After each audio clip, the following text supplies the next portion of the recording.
You're listening to the Oracle Talk Radio Network. Hello, I'm Sabrina Carpenter. I'm Dasha. Hey, I'm Billie Eilish. What's up, guys? I'm Camila Cabello. Hey, this is Tate McRae. I love this station. I love this station.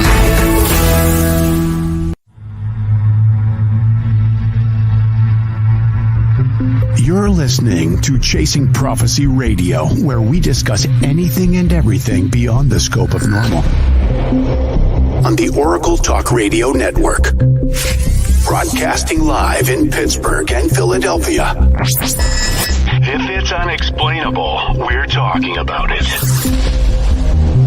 Whether you're a believer or a skeptic, we cover everything where the unknown becomes the known.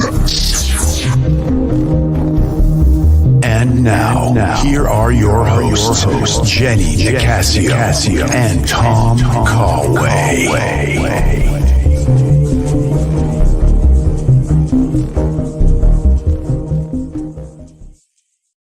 Welcome to Chasing Prophecy live in Pittsburgh, Pennsylvania. I'm Jennie Nicassio. We're live on the Oracle Talk Radio Network. Tonight's going to be a really cool show.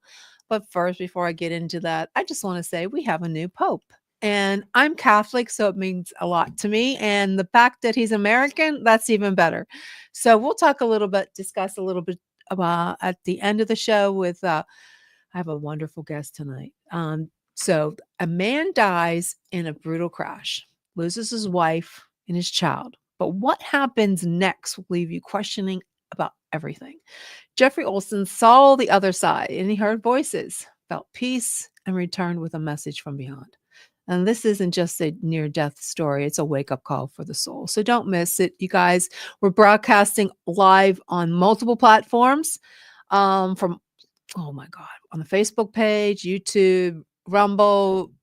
I think we're on X. I'm not sure about Facebook, and this is also if you're listening on the recorded message. I'm sorry, I'm looking at my messages right now. If you're listening on the recorded broadcast, I want you to know that you can definitely learn more about our guest. So wait for the end. Don't go anywhere because you're going to learn a lot about him. But first, I'm going to go ahead and bring on our fabulous co-host. Is back on the show. John Ventry he's a what? John, you've been here for a lot. How you filled in for me for almost, oh my goodness. Let's see, 6 months, was it? I don't remember. It was a long time. I was on the better part of a year with you, 2 years ago, 3 years ago, whatever it was. Yeah, it was fun. John, You've been doing a lot lately. You want to fill us in what you've been doing before we get started with our guest, Jeffrey? Yeah, I get inspired. I did the UFO conference here in Pittsburgh, and it was a smashing success. 175 people, great lineup. Everything went great. We had the college open up the cafe for us, so there was food. Everything was good. Then I got this idea to write a book. I was actually talking with Bill Burns. We did a Zoom call just a half hour ago. We're trying to put something together, and I came up with this idea called Alien 911, UFO crashes, injuries, and deaths. And the more I thought about it, we loved the title. I just sat down in I don't know, 2 weeks, I wrote a book because I have all this information in my other 11 books. Definitely. I just had to pull it out of 4 or 5 different books and put it all together. Hi, Joe. Yeah, and do some other research. And then yesterday morning, I get this epiphany. You got to write this other book because you know all of these little known facts about UFOs and the paranormal. And I have that in a couple of books also. So I'm pulling that all together and putting it in a book that's going to be called Do You Know? Should You Know? UFOs and the Paranormal. Do you want to know? Yeah, another cool title. So it's like I said. Yeah, that's awesome. You can do that fast. Yeah, after book number 6, I said, I'm done. I'm not writing anymore. Well, this is book 13. Well, I don't know how you do it. I only have 7, so I don't know how you get that far. Yeah. That's a crazy. You went to Egypt. You had an amazing time there. That's awesome. Yeah, that was a great trip with Creation Ministries. You can't do any better than that trip. And then last week I went to Puerto Rico for 6 days. I got an uncle down there that fell and hit his head, and that's sad. So 2 of my cousins and I, we went down there. We just spent 6 days eating, watching baseball, and Netflix. That's awesome. It was good. Kurt said hello. He's good to see you. We're going to have a great show, guys. And if you could do me a favor and share the link, I'd appreciate it because that really helps us grow and more people get to know. But without further ado, while people are just, I hate to start right now because till the people start really floating in, but we got a time schedule, so we have to. But we have a fabulous guest. He's an international best-selling author, speaker, survivor of a tragic accident that claimed the lives of his wife and son and nearly his own life.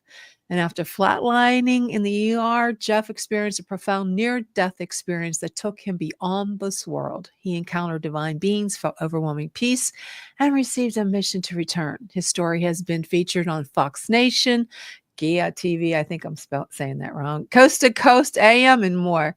Today, Jeff inspires millions with his message of healing, hope, and life after death. Without further ado, welcome to Chasing Prophecy, Jeffrey. And I know I'm messing up your last name. Could you pronounce that for me? It's Orland? Olsen. Yeah. Olsen? Okay. Olsen. I wasn't sure. Well, it's good to have you here. Like I was telling you before the show, when I saw your YouTube, you were on another podcast and it came by my FYP. It literally had me crying. I mean, I was so moved. And then I said, I have to have him on the show. So that's when I went ahead and contacted you because I think, I've heard so many near-death experiences on Chasing Prophecies in the last 6 years, but your story touched me like no other has. So what was the first thing you remember after dying? Was this, I know this how it started. You went to visit your mother-in-law and your wife was leaving and she went back and said goodbye again. Just give us a little background. I'm going to put the camera on Jeff just for the first 5 minutes. If you can just give us, before we get into the deep questions, because I do have a lot for you, but I think it's better that you tell the story the way you told it. I saw it, but it was beautiful. But the floor is yours. Beautiful. Well, thank you, Jenny, and John as well. It's a pleasure and honor to be with you. And I am, willing and happy to share the story. It took a while. I mean, I didn't speak of it for a decade. It was too painful, too personal, and yet all things seem to come about for the highest good. So, yeah, it was an interesting family vacation. We had gone down to see both my mother-in-law and father-in-law. It was my wife's parents, and it was the Easter weekend. So we'd celebrated Easter, as we traditionally did with the family. And Monday morning came, and yes, we were just pulling away from the house. I had loaded our boys in the car and put them in their car seats. I'd got all the luggage in the back, and we were ready to go. And there was mom and dad waving, on the porch as they do. And I was just pulling away from the curb when my wife, Tamara, said, "Wait, stop." And I thought she had forgotten something. I thought she was going to say, "I left my bag in the bedroom," or whatever. But she looked at me and she said, "I just want to say goodbye to mom and dad one more time." Now, I'll admit in that moment, I thought, oh my gosh, let's go. We've said our goodbyes. I'm missing a day of work. Let's get on the road and get home. But I watched and I noticed as she jumped out of the car, she ran up to the porch and she not only hugged, but she kissed them both. And I noticed that, and that was not out of the ordinary. But as she ran back to the car and jumped in and buckled up and we took off, that's become very, very relevant to me because that truly was the last goodbye, given how the day played out. Now, the reason I bring up that story, the reason I bring up that experience, she must have had a thought. She must have had a feeling, call it an impression, an intuition. But for her to say, "Stop, wait, I've got to go say goodbye to mom and dad one more time," I think it was deeper than a whim. Now, she jumped in the car. I took the car out on the interstate. I cranked it up to 75 miles per hour. And away we went home. 75 miles an hour is as fast as I could legally go. I'm driving up the road. I'm thinking about all the things I'm missing. Oh gosh, there's these things, this meeting. I was running my own business, my own advertising agency.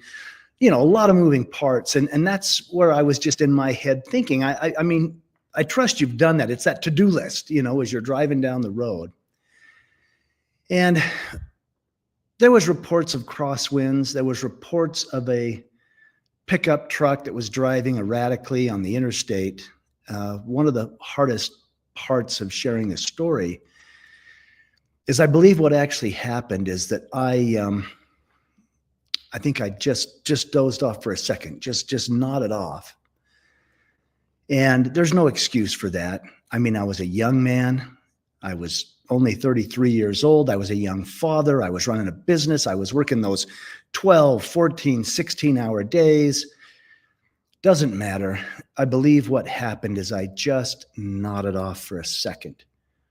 But in doing that, I swerved to the right. I overcorrected to the left. And the car began to roll, not off the road, but down the road at 75 miles per hour. It was a horrific automobile accident. Now, I had checked, the rearview mirror. I was aware of what was going on before the crash happened. Actually, Spencer, my 7-year-old, was playing with action figures. My youngest son, Griffin, just a toddler, only 14 months old, he was sound asleep in his car seat. And Tamara, my wife, she had reclined her seat back, and she was sound asleep, but she was still holding onto my hand. So as this all takes place, that's my last memory. And yet, boy, when I lost control and the force of 75 miles an hour rolling down the hard concrete of the interstate, I blacked out for the actual rolling and the crash. I knew I'd lost control. I knew we were crashing, but I kind of blacked out for all the rolling. But when the car came to a stop, I was completely conscious. And the first thing I heard was my 7-year-old, my oldest son, crying hysterically in the back seat of the car. Now, as a father, my first thought was, I've got to get to my boy. I have got to get to my son. But that's when I realized I couldn't move. I was pinned either to the floorboard or the seat. I was a bit disoriented. There was all the broken glass. And I actually was unaware of my injuries. I knew I was struggling to breathe. I knew that there was pain, but the adrenaline, far overshadowed the pain. And I was fighting to keep conscious. What had actually happened is both of my legs had been crushed and shattered. My left leg was eventually amputated above the knee. My right arm had almost been torn off. I mean, the whole rotator cuff, it was out of socket. The right arm had nearly been torn off. And then the seat belt had cut through and ruptured all my insides. Also, my rib cage had been damaged and my lungs were collapsing. I was a mess, but I was unaware of that. All I knew is my son is crying. I've got to get to my boy. But that's when the brutal reality hit that no one else was crying. And I became acutely aware at the scene of the accident that both Tamara, my wife, and Griffin, my youngest son, were gone. They were killed instantly in the accident. And I won't go into the details of what I saw and experienced, but I knew in that moment. And that's about the darkest hell, a man could be in. I mean, here I was pinned, losing consciousness. I've got a hysterical 7-year-old in the back seat. Half the family's gone, and I was driving the car. I kept thinking, can't I get those 3 seconds back? What happened? And I don't share that to be morbid or graphic, but it's in that darkness. It was in that absolute horror, that panic, that I felt light come. And I say that like I felt literal, tangible light. It's like light came and surrounded me. It was comforting. It was, and it felt as if I was rising above the accident scene. And I was a little bit confused. Suddenly it's like, gosh, I can breathe. I'm not in pain. And I even was having thought, how can I be okay? How can I be okay? And then in that light, in all this light, it felt like a bubble of light, like a holding place of light. suddenly Tamara, my wife, was there with me, and she was very much alive. Now, the contrast of knowing she was gone in the accident, and then here she is, beautiful, gorgeous, radiant. She wasn't displaying any of the injuries that she had suffered in the crash. She was absolutely beautiful and very much alive, and yet emphatic. Jeff, you got to go back. You got to go back. You can't come. You can't stay. And we literally had a conversation. For whatever reason, she knew she could not come back. But we talked about this. It's like, look, if you stay with me, our little 7-year-old, our oldest son, is going to be orphaned. And he's going to be okay. But you got to go back. You got to go take care of our boy. You've got to go raise our child. And we had this conversation. Now, I learned a lot about choice. I mean, here I was looking at the woman I loved more than life. And yet I knew I had a little boy in that back seat who was going to be okay. And we made a decision. We made a deal. And I chose to come back. Now, that's the most profound goodbye I may ever say. And it's so interesting how powerful our thoughts are. I didn't have to figure out, well, how do I come back? It was the intention. It was the thought. Okay, all right, I'm going back. And then whoosh, it's like suddenly I found myself moving about a very busy level 1 emergency trauma center. I have no concept of time in this bubble of light. I mean, I later found out people arrived at the scene of the accident, one of which was even a doctor. Spencer, my 7-year-old, he was banged up pretty good. He had broken his wrist. His ribs were all bruised up, but he physically walked away from the accident. I mean, I'm sure they carried him away, but he was physically okay. Emotionally, he thought the whole family was gone. Mm. I had to be extricated from the car and airlifted or life flighted to the nearest level 1 trauma center. But I didn't know any of that. I knew I'd crashed. I knew half the family had passed. I knew I'd said this profound goodbye and made a choice to come back. And here I am moving about the hospital. And I'm aware, almost a 360-degree awareness. I'm aware of the doctors and the nurses and the other patients and the families of the other patients. I mean, I'm aware in such a way that I feel a oneness. I feel a connection. I mean, there was a nurse that passes me in the hallway. I mean, she's completely unaware of me, but I am so aware of her. I mean, I knew her life. I felt her life. I knew her love, her motivations, her hate, her challenges, her thoughts. We were one. I was her and she was me.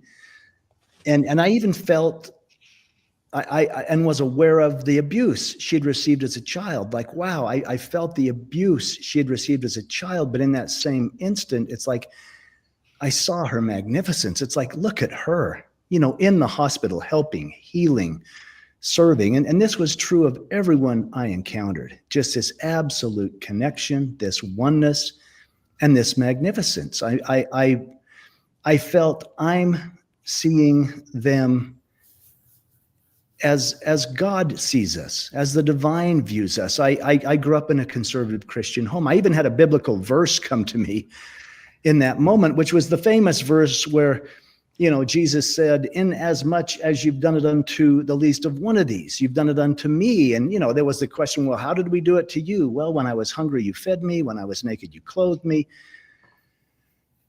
And I always thought that was a nice verse about being nice, but I was experiencing this at a whole different level.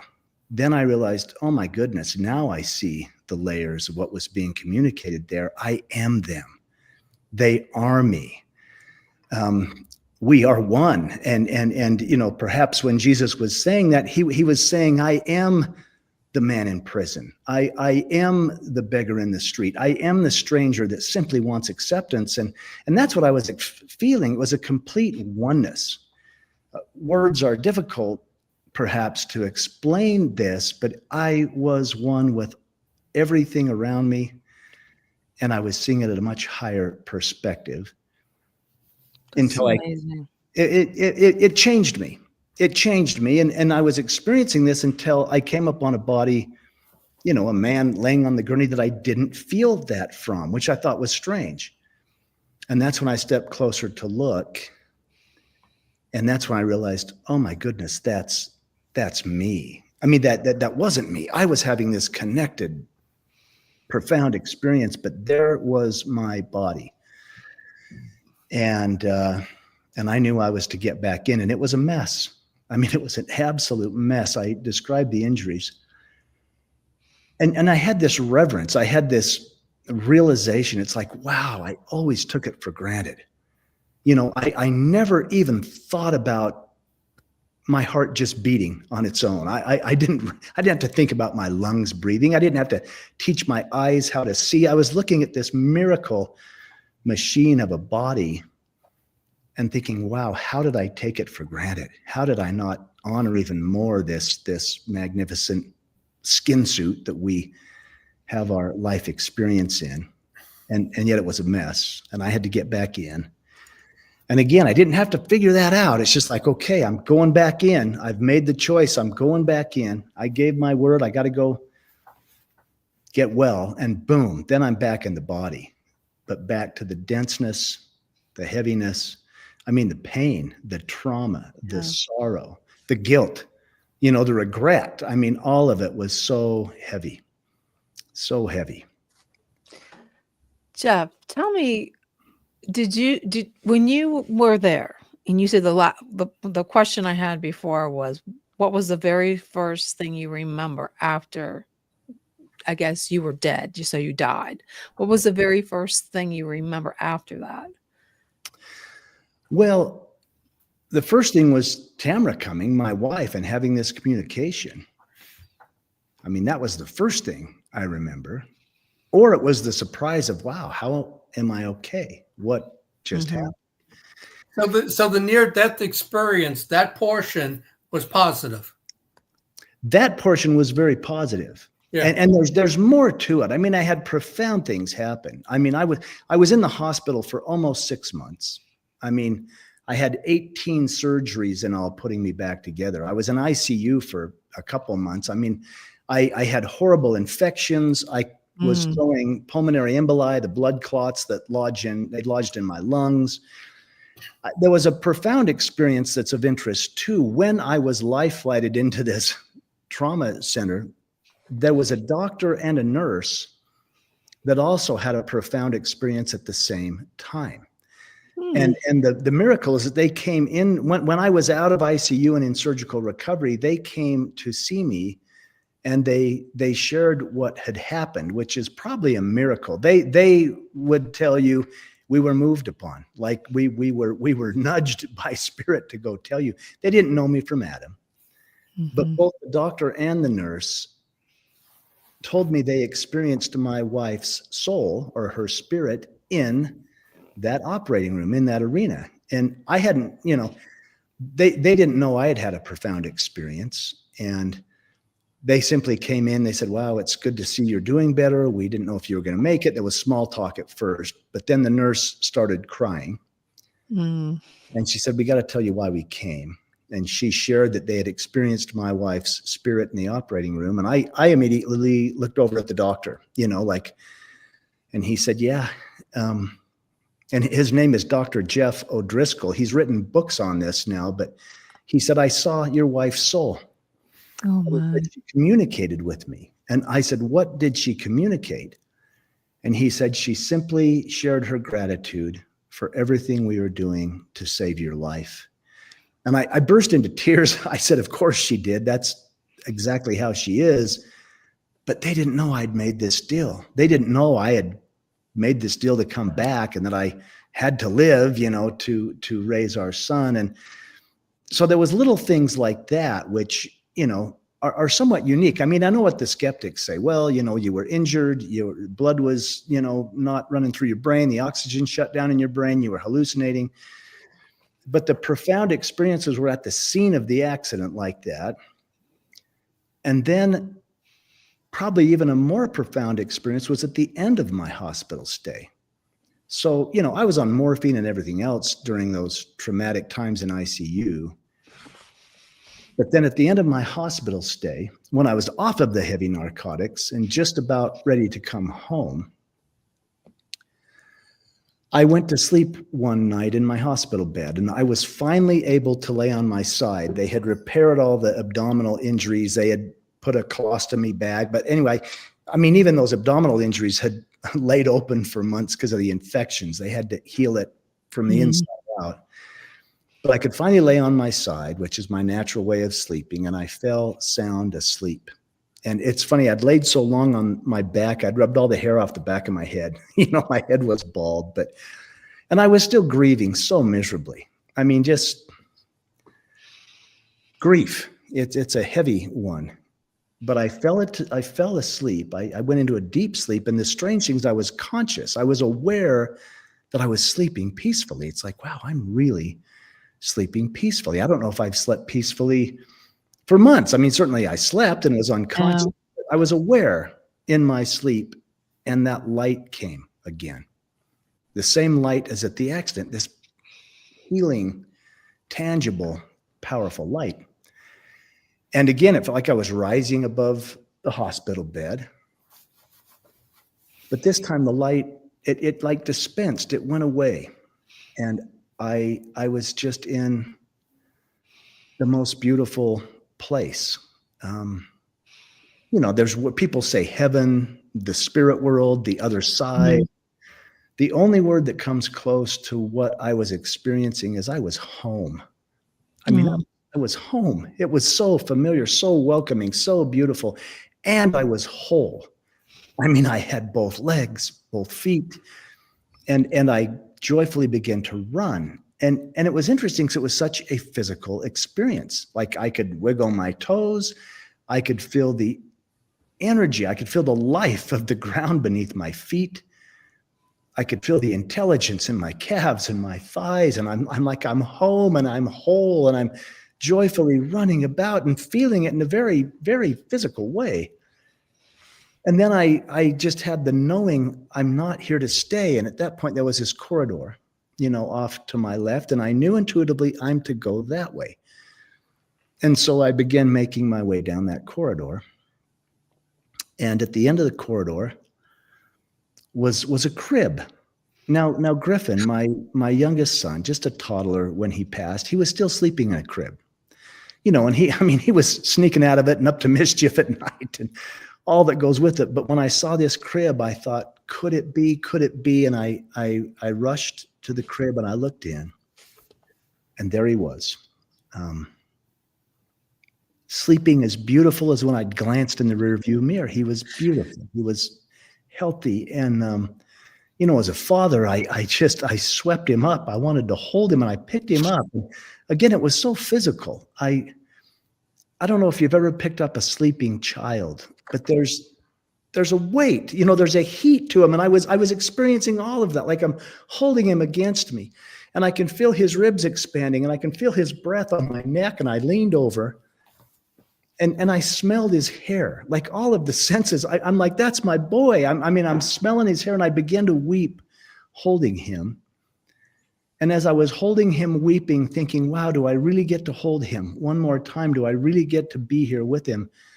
I felt this presence coming up behind me, and it was an overwhelming, powerful, cosmic presence. And I'm sitting there holding my son, and the presence is coming closer and closer.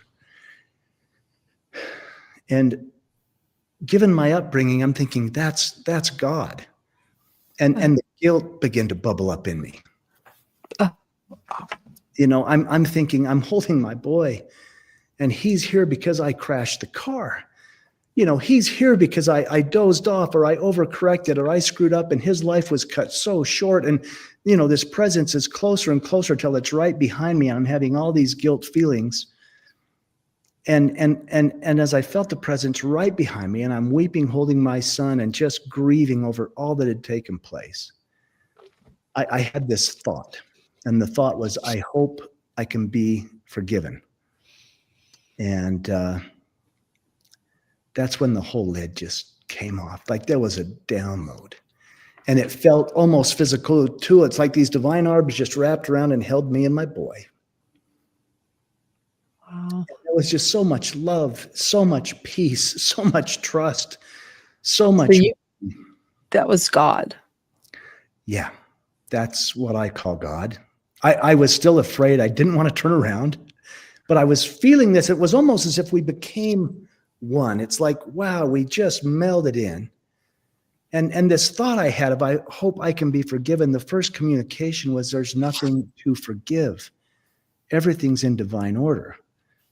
And I'm like, oh, that can't be. I mean, he's here, and here I am arguing with God, right? And then my life began to play out. I was literally, I've learned it's called the life review, but I was seeing my life, and I saw my parents' divorce, and I saw the insecurities that created. I saw how I became that overachiever. I'm going to get the grade, make the team, get the girl, to prove I'm enough and okay. And yet I was seeing it in different eyes. I was seeing it in pure love. And I saw things, but I thought, well, that was a mistake. I didn't mean to do that. And God says to me, but what did you learn? There was no judgment, no comparison. It's just like, what did you learn from that? How did your soul expand? And I saw things and I thought, well, that was wrong. I knew it was wrong and I did it anyway. And it was communicated to me, well, that's your judgment of it. We love you. I mean, here I am holding my boy, and I'm hearing this, that's your judgment of it. What did you learn? All this love and all this peace and all this support. And I'm holding my child, and I'm thinking, he's perfect. He's beloved. He is divine. And yet I'm in the arms of the divine, and I'm realizing, wow, that's, and it was personal, but I knew it rippled out to every living soul. That's how loved we are. Jeff, prior to this, a couple of people asked some questions. Did you believe in God? Did you believe in Jesus? Were you a Christian? Or you just like very model, you go every now and then for holidays to church? No, I was devout. I was every Sunday going to church. And yet the shift for me was, I believe I was going out of fear. Well, I better please God. I better do the right thing. I better be a good person. I grew up believing that life was a test and God was going to judge me. And I was most likely failing the test. And yet here I am in the arms of God, and there's so much love. In fact, when I had the thought as well, it's like, wow, I really failed the test.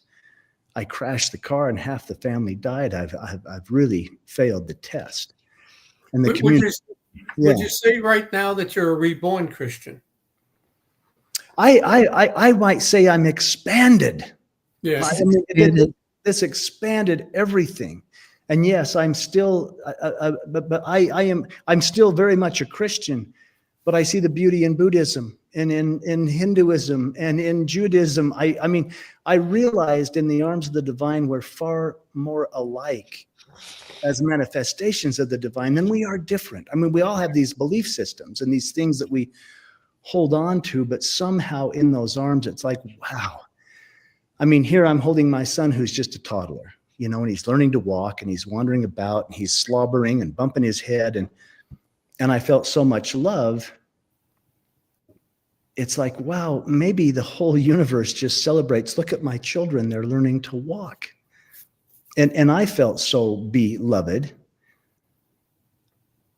And in so much, the energy of life wasn't a test. It was a gift. It was an absolute gift. And there was nothing but love. So I would say it expanded. Expanded your. Yeah, and maybe not and reborn's a great word. I mean, words, here again, words, what's the define, how do you define it? What's the meaning behind the word? Even love, what does that mean? I love a good steak. I love that movie. Oh, I love my boy. Oh, God's love was something so big. I don't know if there's words, but my belief, my faith, seemed to just transform into absolute trust. It's like we are so loved. And that was, and Did you see angels or anything when you were over there on the other side?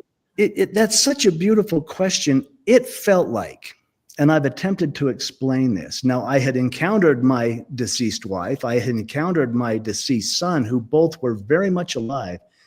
But as I was having this experience, it felt like there was concourses of angels. It felt like when those arms came around me that, and these are just words again, but it felt like I was in an arena and there was just concourses of angels and the entire universe observing, watching, supporting, loving. It was very personal in these arms of God. And yet it felt like the whole universe was observing it and honoring it.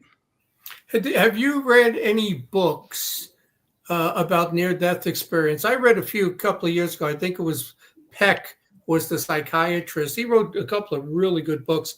And one I read was from Kenneth Ring, but he was comparing near-death experience to alien abduction, which was a wholly different thing. But have you read any books on this topic since this happened?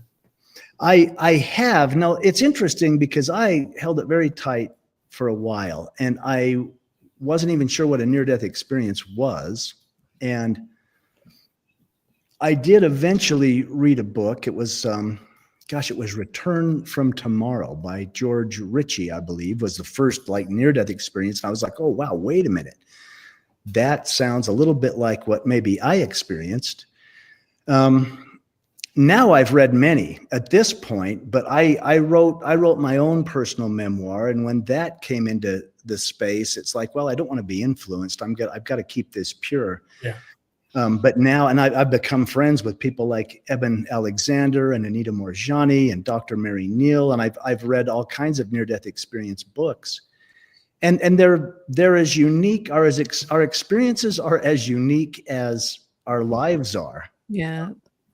But the commonality seems to be this unconditional love, and perhaps, a guide, an angel, a divine being, God, if you will, that there's an encounter with. So, for Jen Nicassio and people that have listened to the show, when I was on the show a couple of years ago, I think Sean Kelly said something about he had a near-death experience. Yeah. But this is the thing that concerned me. And I kept saying to him, you got to become a reborn Christian. You got to go change your opinion about God and stuff. His experience was so dark and negative that, he gave the impression that when he had the near-death experience, he went to hell. He went to Hades. Yeah. It was so dark. And I said, man, you better do something about this right now.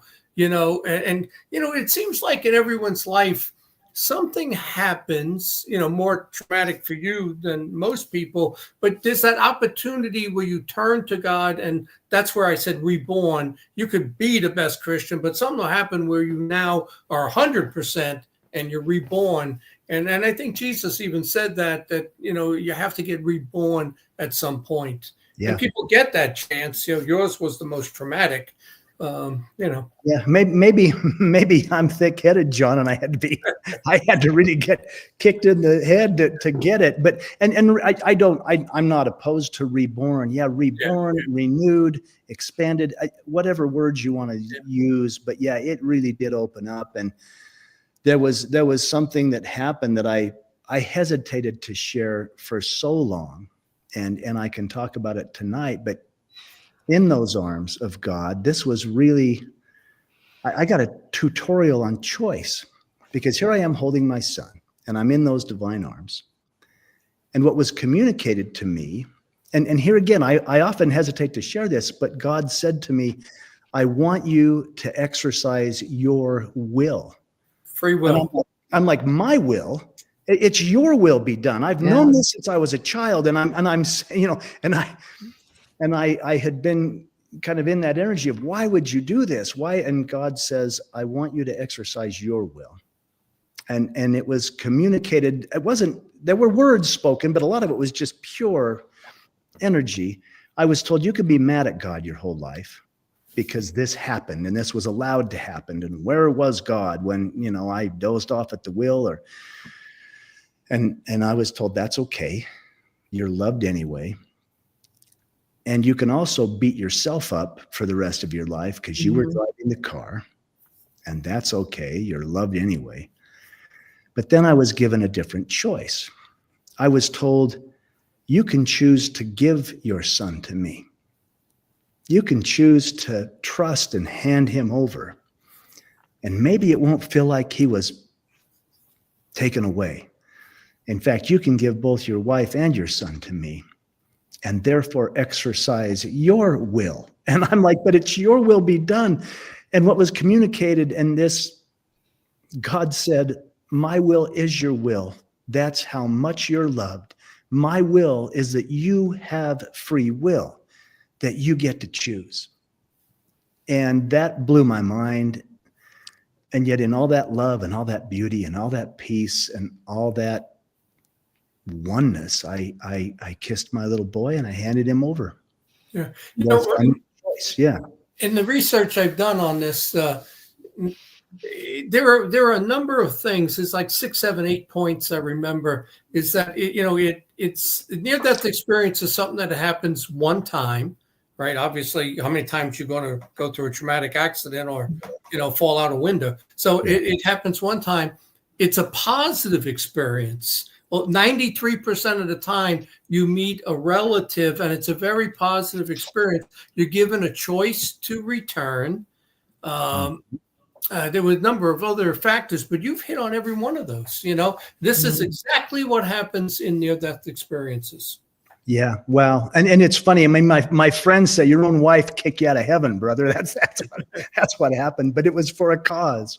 Yeah. It was for a reason. And, as I let go and boom, then back to the hospital bed and the amputation and the injuries and all of that. But here's something else that I've read, and also myself, I had a reborn experience thing, but mine was scared straight because an entity showed up in the house, and I believe it was a demon. It was a fallen angel.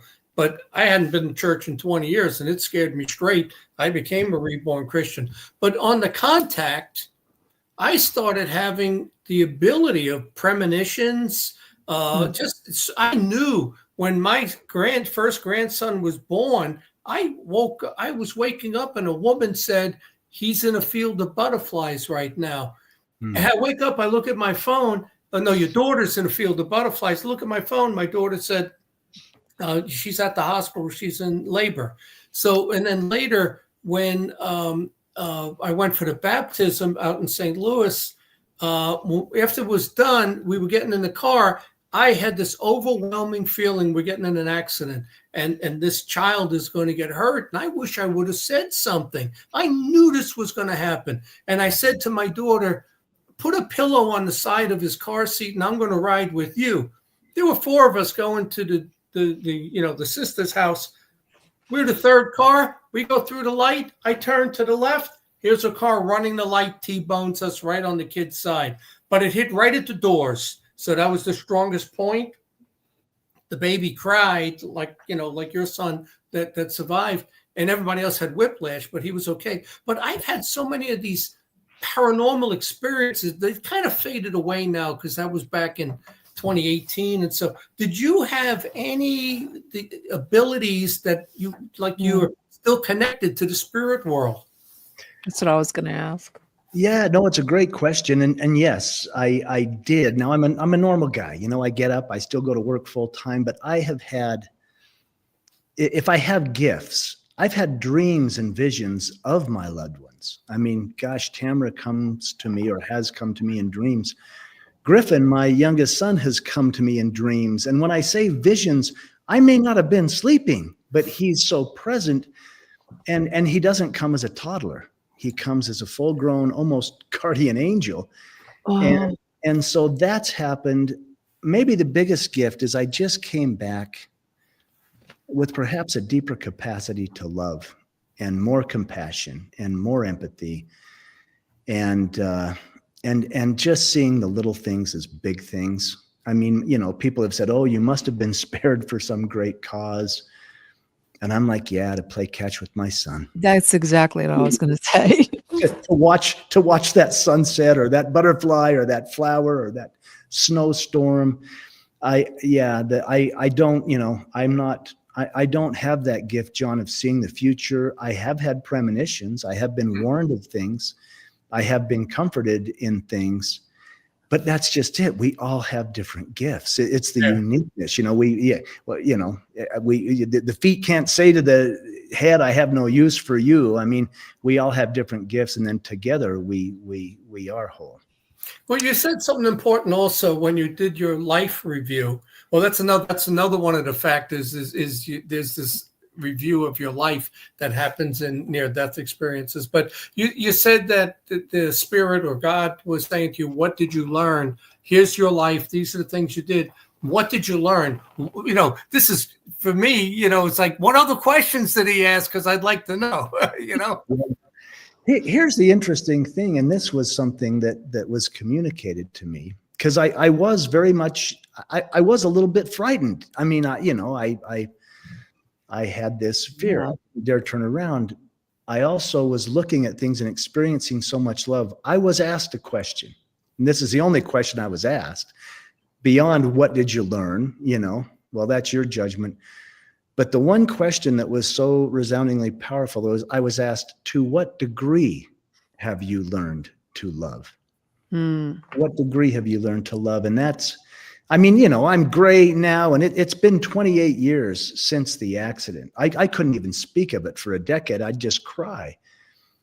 But I'm leaning into that space now of, wow, to what degree have I learned to love? And now it's time to begin to love me. I mean, the forgiveness, to let go of in the accident, the self-love of taking care of me. And well, here again, the master said, love your neighbor as yourself.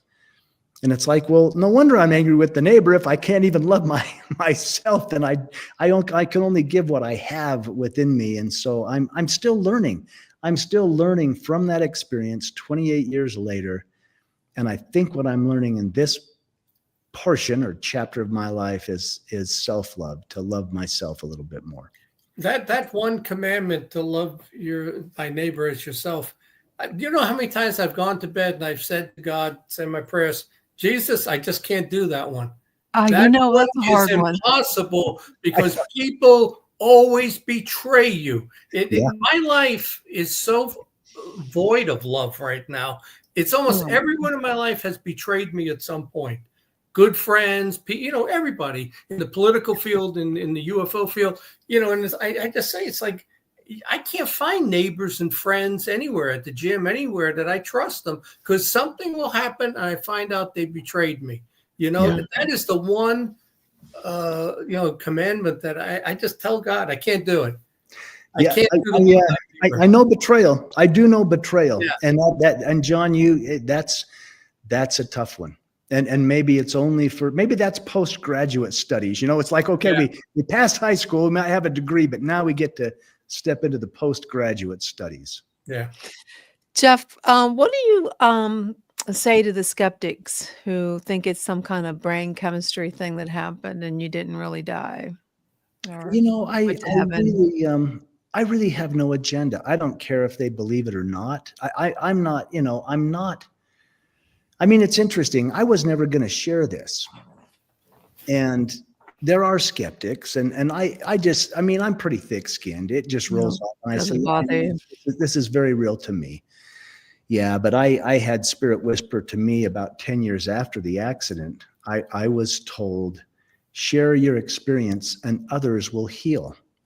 I thought, so if it's not about me, that's great. Then I can share. And if people heal, of course we need healing. But when people are skeptical, it's just like, that's okay. I love them where they're at. I'm not trying to prove anything to them. And if I experienced love, then I can be as loving to them as I am to the ones that embrace me and say, oh, wow, tell us more. And what could you say to someone grieving right now? And what would it be? Ooh, well, keep breathing. And this is another thing I've learned, and grief.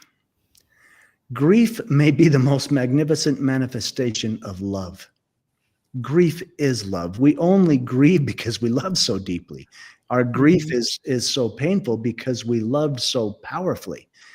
And, as I embraced that, that was something that allowed me baby steps through it, and that our loved ones are never gone. They don't die. They're very much alive. I think they look out for us. I think they cheer us on. I think they probably, mine probably laugh at me a lot, as I muddle through this thing we call life. But yeah, keep breathing and honor the grief as love, because it truly is. Exactly. They say that the only problem with loving someone is to grieve them when they leave. That's the sad part about love. Yeah. What are we going to do? Well, one of the ways I've always looked at this type of stuff, because, like you said, you're beating yourself up for years. You're feeling guilt. You feel that, it's almost like if you walk into a store to buy something and the store gets held up, and, or if somebody, they put a gun to me, my response would be, you understand, if you kill me, I immediately go to heaven. You don't. So it's like the people that pass, I don't want to say as victims, but, they go to heaven. They go, your kids, your wife, they went to heaven. They did. That's where they went, so that's the way I viewed it, because we don't know why these things happen.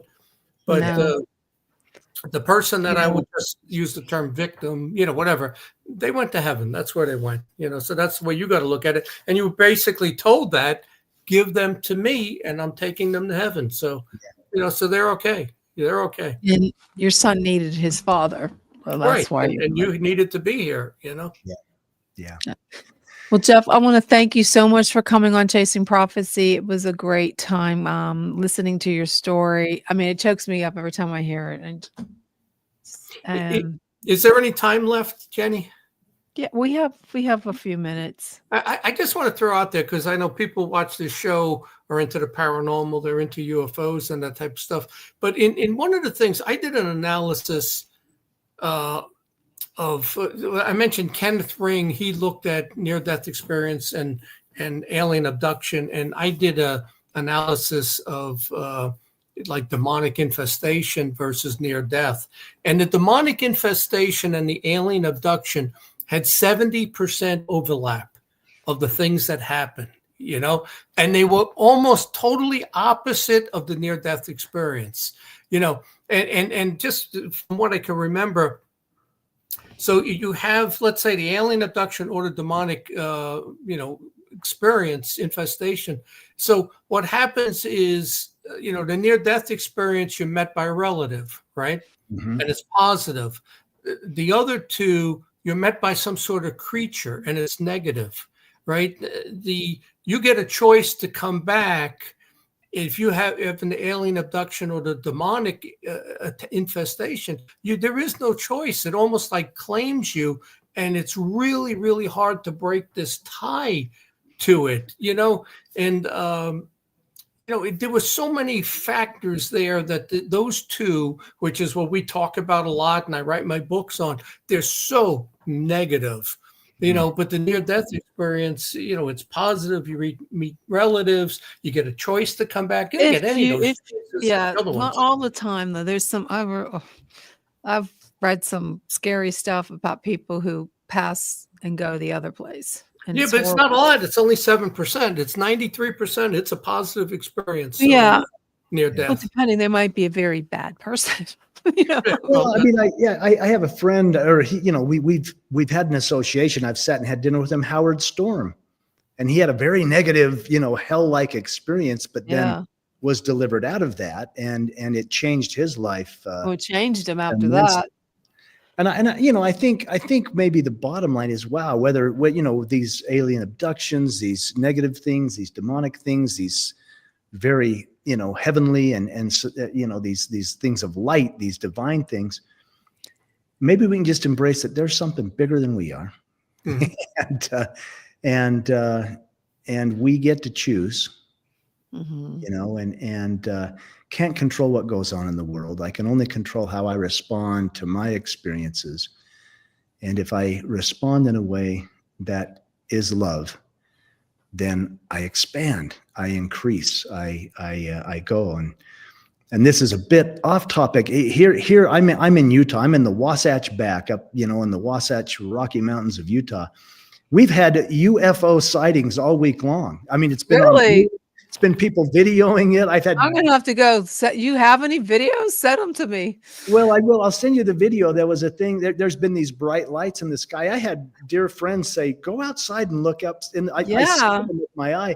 They videoed them. I didn't. But then my mother sent me something from southern Utah saying, "Look what's on the news," because I was telling her we're seeing these crazy lights. Oh wow! And, I'm here again. There's skeptics there too. Well, that could be a secret military ops, and we just don't know what craft and is. that's what I think it is. I do think that's what it is. It could be. It Most could of be. those military. Yeah.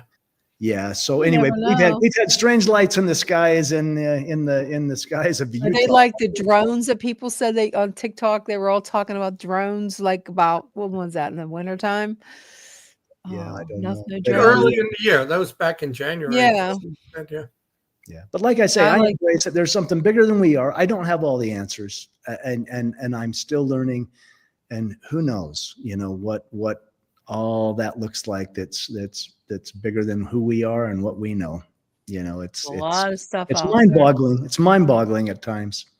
Yes, it is, and we talk about all the stuff that's not normal on here. There's a lot of stuff out there that's just simply we can't explain it. I think one of the tests also, like you'll come across times in your life where you can help people. And, I consider myself sometimes kind of cold and hard, but anytime I've come across somebody that I really, rather than giving money to a charity, I see a person that needs help, I'll just gift them $1,000 or $2,000, and they are so stunned that I handed them a check. I know you need this, like I was down in Puerto Rico visiting relatives, and my aunt is saying, well, when you see your cousin, she's got a growth here, and right away, and they're talking, well, it might be cancerous. And I said, I'm paying for the operation. As soon as I see her, I'm paying for the operation. I don't care how much it costs. And then it came out in the conversation. She's been tested. It's just a goiter. It's not, it's not cancer. But those are the reactions. Like God would say, what'd you learn? What were you going to do? Well, I was going to help the person. But and then, like I've said, so many times I've helped these people. Out of the blue, they didn't ask me for money. I handed them a check to help them because I knew. And then a couple of years later, they betrayed me. And that's why that love thy neighbor. It is so hard to react with love. It is for me. I can't understand that one. I don't understand because it's so hard to. Like, how am I supposed to love my neighbor? Am I supposed to go over there and do? I don't understand that. I mean, just to be nice to them. And then a week later, the neighbor's going to call the police because your dog's barking at night. Yeah. I mean, it's like this happens so much, at least in my life. It's like. Does he mean literally your neighbor, or does he mean like anybody in general? Yeah, well, I mean, that's an interesting thing. I mean, in my biblical study, he was asked, well, who's my neighbor? And he told the story of the Good Samaritans, which the Samaritans were hated, by the Jew. I mean, they were enemies. They were not alike. And it was the Samaritan. I mean, the people, here's a Jewish man beaten on the side of the street, and his own high priest and religious leaders pass him by. But his enemy, the Samaritan's the one that stops, dresses his wounds, takes him to the hospital, pays the bill. And John, I'll classify you as a good Samaritan. I mean, you're paying the bill, you're doing your thing, you're taking care of and caring for people you don't even know. And they may turn on you, but you know what? Your reward is so much bigger than how they feel or what they do. I mean, as I tell that story, well, who's my neighbor? Well, you've done just what biblically the Good Samaritan did. You've supported strangers, perhaps. Yeah, I felt just needed a hand up. And my intent was pure. And if you're going to turn it on me, then that's on you. It's not on me. That's right. That's not on you, because you didn't do it and want anything back. No, and I never even asked these people to pay me back, but Yeah. it's tough, Jeff, where can somebody find your books and anything else about you they can Oh, read? yeah. The books are on Amazon. My personal memoir is Knowing by Jeffrey Olsen. My son and I collaborated on a children's book recently. Oh, And it's called Where Are You? It's written he's a grown man now. He's married. He's made me a grandfather. I got a little grandson wandering around now. awesome. But he wrote Where Are You? We wrote it together, but it's a children's book. However, gosh, it has been really successful. I mean, some guys golf, some guys fish. We wrote a book, but we've realized it's probably perfect for anybody who misses someone. But they're both on Amazon, or I do have a website. It's Envoy Publishing, ENVOY publishing.com, and you can get the books and order them from there. Yeah, I'm gonna. Very good. Well, I wish you luck, Jeffrey. It all ends up positive in the end. I think you already know that. Yeah, I mean that's just it. The world's a crazy place, but yeah. From my experience, we're in really good hands. We're in really good hands. That's great to hear. That's awesome. Makes me feel good. I have a lot of people over on the other side. But thank you again for joining us on Chasing. John, thank you for co-hosting. I appreciate it. Hope you can come back next time. I know you go away a lot. As long as I'm in town. Okay. Thank you, everyone. We'll see you next time. Thanks again, Jeffrey. Nice talking to you, Jeff.